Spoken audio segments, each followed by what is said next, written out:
Qirol sher multfilmidagi eng kuchli sahnalardan biri.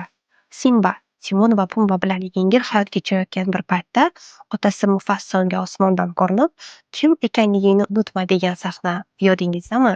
Obuna bo'lib layk bosing. Hozir sizlardan shu haqda gaplashamiz. Inson ba'zan o'zidan qochadi, o'tmishidan qochadi, aybdorlikdan berkinadi, Hakuna Matata ortiga yashirinadi. Ya'ni og'riqni unutish uchun o'zligini yo'qotadi.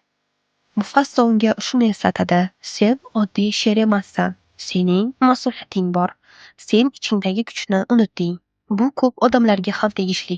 Ba'zida inson qo'rquv, dangasalik, vaqtinchalik qulaylik sabab o'z salohiyatini unutadi. Mufasso osmonda paydo bo'lishi otaning ruhi, vijdon yoki ichki ovoz ramzi sifatida ko'rsatiladi. Ba'zida odamning ichida ham ovoz bo'ladi: sen bundan kattaroq narsaga qodirsan degan. Simba qurtlarni yeyishni boshlaganda muammo qurtlarda emas edi. Muammo uning kimligini unutganida edi.